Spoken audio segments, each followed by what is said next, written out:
여러분, 오늘 이야기는 롯데 팬들이라면 그냥 넘길 수 없는, 그리고 듣는 순간 고개를 갸웃하게 만드는 주제로 시작해 보겠습니다. 바로 이사회 비밀회의 유출 의혹, 그리고 그 안에 숨겨져 있었다는 충격적인 계약 조건 이야기입니다. 처음 이 소식이 돌기 시작했을 때 많은 팬들의 반응은 비슷했습니다. 설마 그 정도였어? 그래서 그때 그렇게 이상했던 거구나. 그동안 설명되지 않았던 장면들이 하나둘씩 퍼즐처럼 맞춰지기 시작한 거죠. 사실 롯데는 최근 몇 년 동안 이해하기 어려운 결정들을 꽤 자주 내렸습니다. 왜 굳이 그 선수를 그렇게 잡았는지, 왜 저 타이밍에 그런 계약을 했는지, 왜 팬들에게 명확한 설명이 없었는지, 그때마다 구단은 이렇게 말했죠. 내부적으로 충분히 논의된 사안이다. 하지만 그 내부 논의가 어떤 내용이었는지는 한 번도 구체적으로 공개된 적이 없었습니다. 그러던 중 문제의 이사회 비밀회의 내용이 외부로 흘러나왔다는 이야기가 나오기 시작합니다. 정식 문서인지, 내부 관계자의 증언인지, 혹은 일부 과장된 해석인지 모든 것이 아직 명확하게 확인된 것은 아닙니다. 하지만 하나 분명한 건 그 내용이 알려지자마자 팬들 사이에서 충격과 혼란이 동시에 터져나왔다는 점입니다. 유출됐다고 알려진 내용의 핵심은 단순히 연봉이 많았다는 수준이 아니었습니다. 그보다 훨씬 복잡하고 구단 입장에서 보면 상당히 위험한 조건들이 계약 안에 포함되어 있었다는 주장입니다. 예를 들면 성적과 무관하게 보장되는 조항, 부상 여부와 상관없는 지급 조건, 구단이 일방적으로 빠져나오기 어려운 구조, 이런 이야기들이 나오기 시작했죠. 이게 사실이라면 그건 단순한 계약이 아니라 장기간 팀 운영을 흔들 수 있는 도박에 가깝습니다. 그래서 팬들이 가장 먼저 떠올린 건 이 질문이었습니다. 그렇다면 구단은 왜 이걸 지금까지 숨겨왔을까? 팬들이 분노한 이유는 조건 그 자체보다도 그동안 아무 설명도 없이 믿어달라는 말만 반복해왔다는 점이었습니다. 그동안 성적이 좋지 않을 때마다 구단은 이렇게 말했습니다. 시간이 필요하다. 장기적인 계획을 보고 있다. 하지만 그 말 뒤에 이런 계약 구조가 숨어 있었다면 팬들 입장에서는 배신감을 느낄 수밖에 없죠. 특히 이 소식이 더 크게 번진 이유는 과거 몇몇 장면들과 자연스럽게 연결되었기 때문입니다. 왜 특정 선수가 끝까지 보호받는 듯한 모습을 보였는지, 왜 성적과 상관없이 라인업에서 빠지지 않았는지, 왜 팀 운영이 유독 한 방향으로만 흘러갔는지, 나는 자이언맨 제자 그동안 이상하다라고 느꼈던 포인트들이 이 계약 조건 이야기와 겹치기 시작한 겁니다. 물론 여기서 조심해야 할 점도 분명히 있습니다. 현재 알려진 내용은 어디까지나 유출설과 추정투에 기반한 이야기라는 것. 모든 조항이 사실일 수도 있고 일부만 과장되었을 수도 있으며 맥락 없이 전달된 부분도 있을 수 있습니다. 그래서 이 이야기를 단정적으로 받아들이는 건 위험합니다. 하지만 동시에 이 정도 파장이 일어났다는 사실 자체가 구단과 팬 사이의 신뢰가 이미 많이 약해졌다는 증거이기도 합니다. 팬들이 가장 크게 분노한 지점은 이 부분이었습니다. 우리는 언제나 결과를 감수해 왔는데 왜 중요한 판단의 근거는 항상 가려져 있었을까? 프로구단은 기업이자 스포츠팀입니다. 결정이 공개되지 않을 수는 있지만 최소한 납득할 수 있는 설명은 필요하죠. 그런데 롯데는 중요한 순간마다 설명은 부족했고 결과는 좋지 않았으며 책임 소재는 흐릿했습니다. 이번 유출설은 그 누적된 불만 위에 불을 붙인 셈입니다. 또 하나 눈여겨볼 부분은 이사회라는 단어가 주는 무게감입니다. 이사회는 구단 운영에서 가장 중요한 결정이 이루어지는 곳이죠. 거기서도 논의됐다는 건 현장 판단이 아니라 구단 차원의 전략적 선택이었다는 뜻입니다. 그래서 팬들은 더 묻습니다. 이게 현장 실수라면 이해할 수 있었을 텐데 왜 최고 의사결정 구조에서 이런 도박을 허용했을까?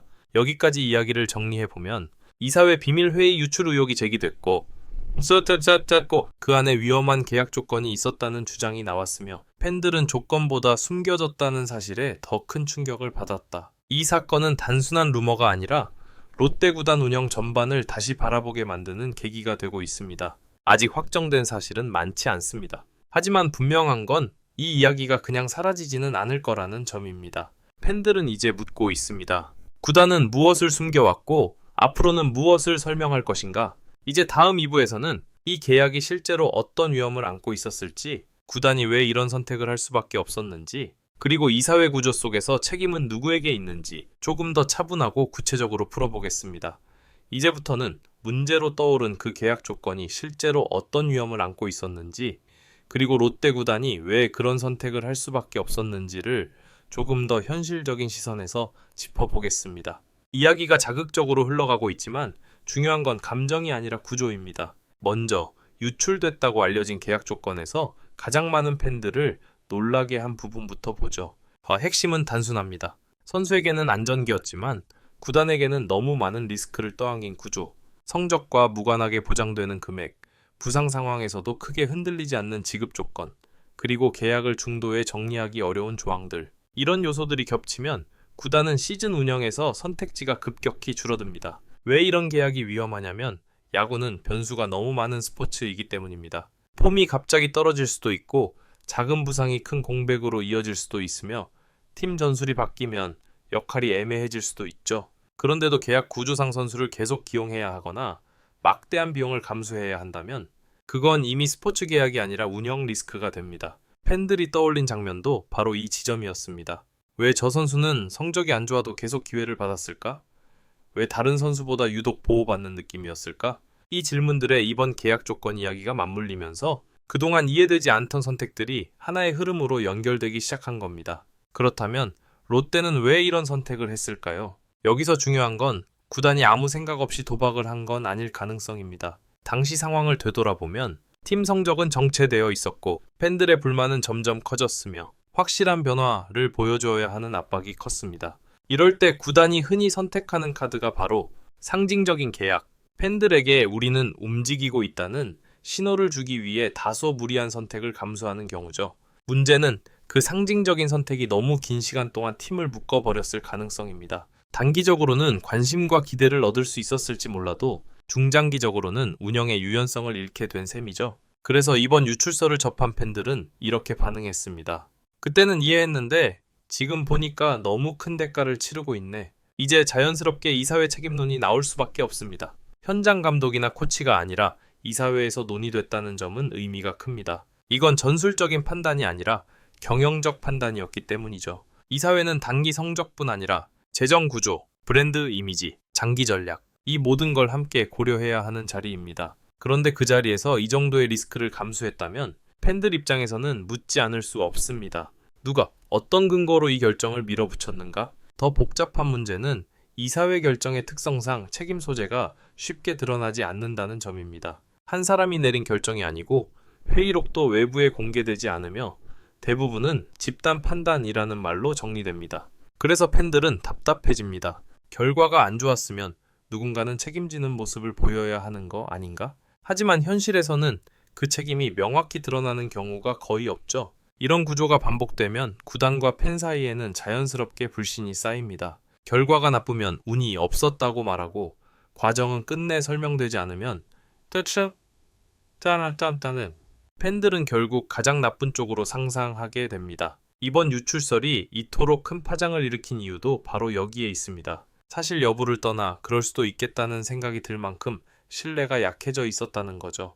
또 하나 놓치면 안 되는 부분. 이 계약 문제는 단지 한 선수, 한 시즌의 문제가 아닙니다. 이런 계약이 하나 생기면 다른 선수와의 형평성 문제가 생기고 재계약 협상에서 기준이 꼬이며 전체 연봉 구조가 흔들립니다. 결국 팀 전체가 그 여파를 떠안게 됩니다. 그래서 일부 팬들은 이렇게까지 말합니다.